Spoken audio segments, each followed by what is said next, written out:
സ്ത്രീകൾ പലപ്പോഴും ക്ലാസ് അല്ലേ എന്ന് വിചാരിച്ചിട്ട് പൈസ കൊണ്ടുവരില്ല. ഒന്നും ബേജാറാണ്ട. കയ്യിന്റെ 2 വിരലിലുള്ള മോതിരം, കൈത്തണ്ടയിലുള്ള വള, കഴുത്തിലുള്ള മാല, അരയിൽ തൂക്കിയ അരഞ്ഞാണം, ഇതൊക്കെ ആഭരണമാണ്, ഇതൊക്കെ സ്വർണമാണ്, ഇതൊക്കെ പുണ്യമുള്ള കാര്യമാണ്. അതുകൊണ്ട് അത് അഴിച്ചിട്ട് അവിടെ ബക്കറ്റുണ്ട്, അവിടെ ഇടുക. 1 പവൻ, 2 പവൻ, 5 പവൻ. ഇത് വെറുതെ പറയല്ല, സ്വർണം വേണമോ സ്വർഗം വേണമോ എന്നാലോചിക്കുക. എന്താണ് സ്വർണം വേണമോ സ്വർഗം വേണമോ എന്ന് ആലോചിക്കുക. എന്താ വേണ്ടത്? സ്വർണം വേണമോ സ്വർഗം വേണമോ എന്നാലോചിക്കുക. എന്നിട്ട് കേട്ടോ, ഖലീൽ തങ്ങൾ സലാത്തി എല്ലിട്ട് പിരിവെടുക്കുമ്പോ ഞങ്ങളൊക്കെ എടുക്കാറുണ്ട് പിരിവ്. ജനങ്ങളെ നമുക്ക് അള്ളാനോട് ദ്വാരക്ക, സ്വർഗം തരാനും നിങ്ങൾക്ക് നിയമത്ത് തരാനും രോഗമാർഗം ദ്വാരക്കാന്നേ പറയുള്ളൂ.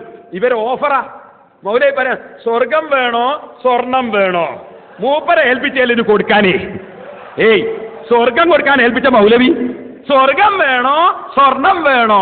5 പവന് അരഞ്ഞാണോ എല്ലാം ബക്കറ്റിലും കിട്ടോളി. ഇയാളാ പറയുന്നത് അതേ പ്രസംഗത്തിൽ. നിങ്ങളൊന്ന് ആലോചിച്ച് നോക്ക്. ഇനി ഒന്നും കൂടി കേട്ടോളി. ഇയാൾ എന്നെ പറയുന്നത് വലിയ പൈസയാണെങ്കിൽ എന്റെ അഡ്രസ്സ് വാങ്ങിയിട്ട് എനിക്ക് അയച്ചു തന്നാൽ മതി. അതൊന്ന് കേട്ടോളി. വലിയ സംഖ്യ തരാൻ ഉദ്ദേശിക്കുന്നവർ ഞാനുമായി ബന്ധപ്പെട്ട് നമ്പർ വാങ്ങി അഡ്രസ്സ് വാങ്ങി അത് അയച്ചു തരിക. വലിയ സംഖ്യ തരാൻ ഉദ്ദേശിക്കുന്നവർ ഞാനുമായി ബന്ധപ്പെട്ട് നമ്പർ വാങ്ങി അഡ്രസ്സ് വാങ്ങി അത് അയച്ചു തരിക.